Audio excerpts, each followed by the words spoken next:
Hey everyone, welcome back to the channel. Today we're going to talk about the Neo 3, brand new, just came in. Looking forward to sharing my thoughts with you.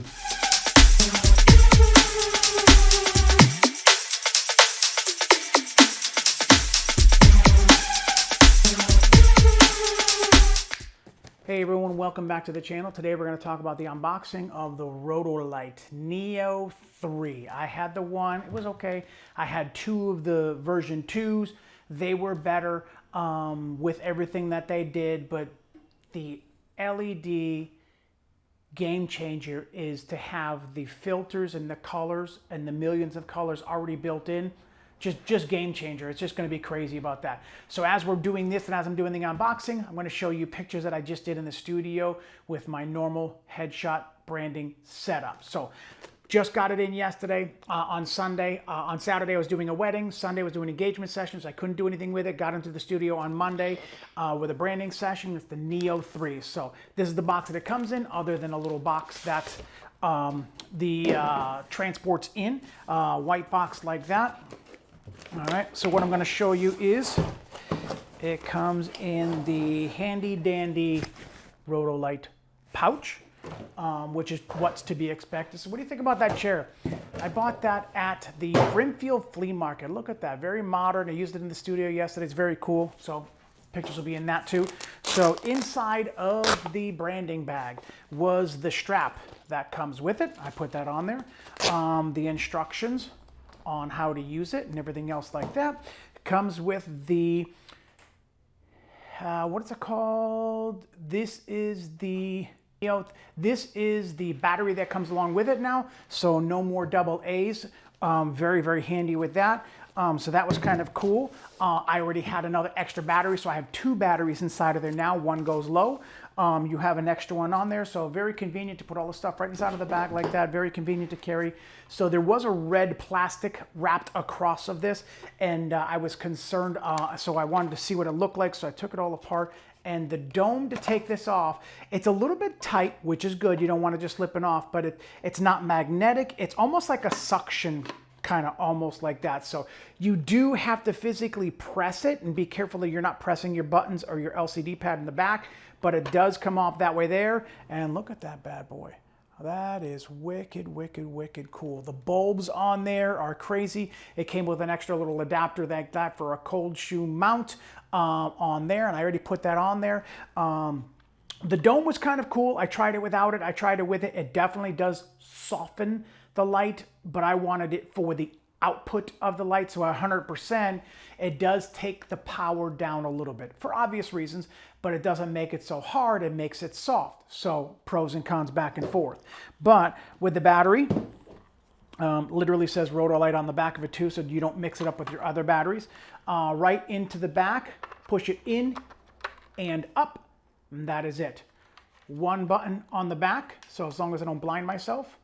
There you go. One button on the back just like that. And I'm going to bring this forward over here and show you the display. I'm going to keep my face out of it. And you can see what I'm looking at for the colors over there right now. And literally as a touch of your finger, just like that. Anywhere along the spectrum that you want.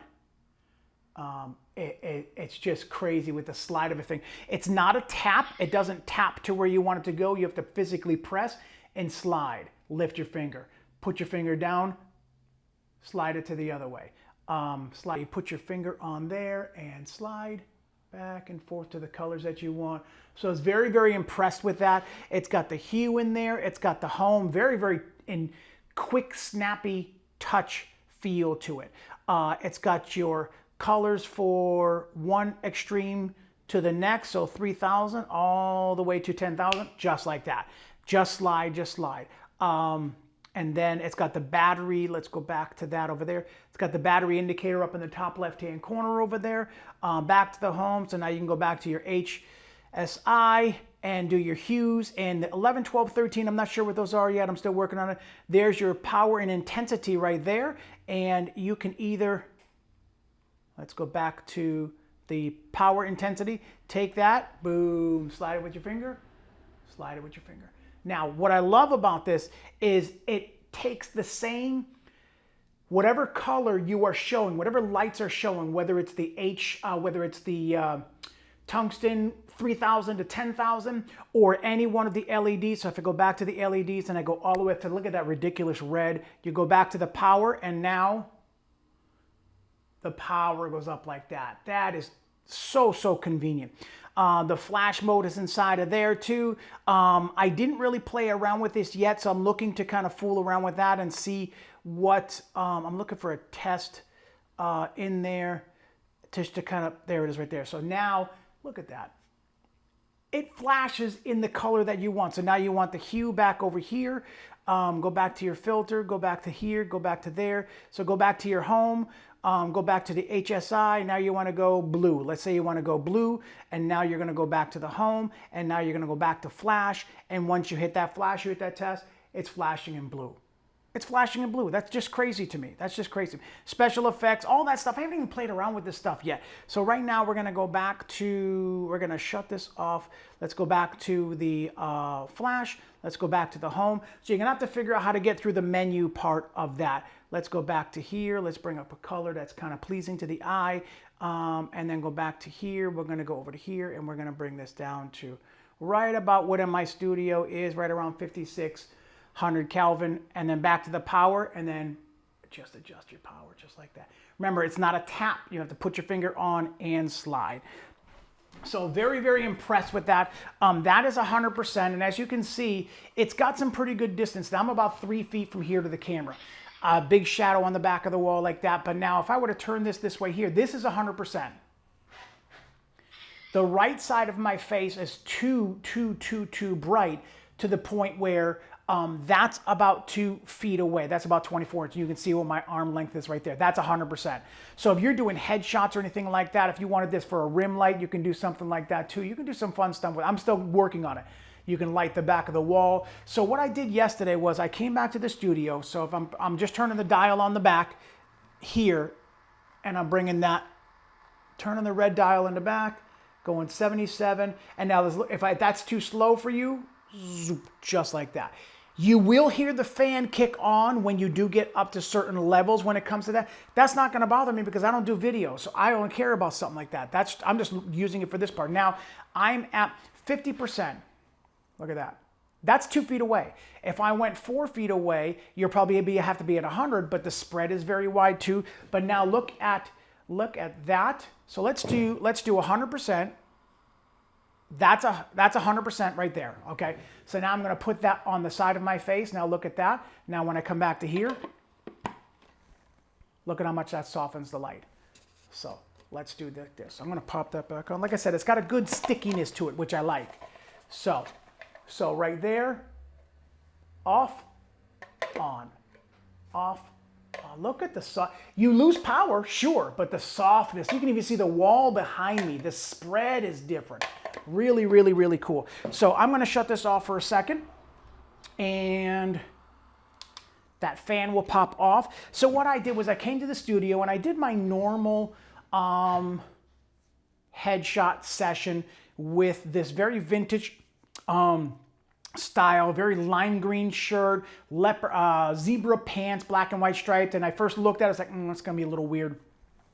Pulled my gray backdrop down, used my chair that I had right here, and I put the girl on top of that, and I had her kind of posing with that kind of thing like that. And then the pictures were at my normal starting at 1/60th of a second, 1/60th of a second, 7.0, and ISO 100. Blank canvas, everything's black. Did my test shot. My AD600 was to my right with a big 36-inch softbox attached to that. Pop that on there, looked beautiful. I was content and happy with that. Moved the light on from the right to the left and fooled around with that and got everything that I wanted. I was happy with that. So then I went over and grabbed the Neo, which I'm going to show you a couple of pictures from that kind of like regular light, which was acceptable. And then I went back into, grab my light, put it on a monopod on the back, and I tried using it with for a key light, but I didn't have enough space between the backdrop and her. I only had like 2 feet, and I wanted more like 4, 5, 6 feet in order for it to be more on the as a rim light. So I didn't have that space where I was. So I was like, okay. So I turned the light on, pointed it right behind her at the backdrop, and I put a color on, and it was like crazy good. Set my light flash back up, and I had that going. It was okay. I was having a hard time balancing how much power came out of the AD600 so that it didn't overwhelm the background and kill my colors. So I said, okay, well, I have the EOS 1 here in my studio. I decided to do LED in the back, LED in the front. So that changes your settings now. So I went my settings up to 400. I went down to 2.8, and then I brought my shutter speed up to like 1/250th of a second, because in her movements, I didn't want any blur. So I went to 1/250th of a second, 2.8 at 400, and with the color on the wall, my LED on the EOS 1 in the front, which does, it's the older version, so it just has the regular colors, 3000 to 10,000. As far as that, set it for 5500 for the Kelvin, and I was good. Adjusted my brightness on that, and now there's no flashing now, so I don't have to wait for recycle. And we were just popping off image after image with no recycling time, no flash, just pop, pop, pop, pop. And the highest ISO I had to go to when I got to the darker colors, the purple and the deep red and the deep blue, I brought my ISO up to 800 a little bit, and I tried to bring my aperture to like 4.0, 5.6, because I want a little bit more sharpness inside of there. But I really had a lot of fun with that, and you're going to see pictures as we're going through with every color that I did, and it was crazy the difference from that picture with just regular headshot looks. I loved it. I was very happy with that. But then to this, with the colors being popped on there, the blue, the red, the yellow, the green, and every outfit she brought, we brought a color to match it or a complement it. And it was just popped. It just came off the paper, it just came off. It was so good, I was ecstatic. So I'm going to do some more. This was an unboxing of the ROTOLIGHT NEO 3. I don't have the EOS 2 yet. I might get that.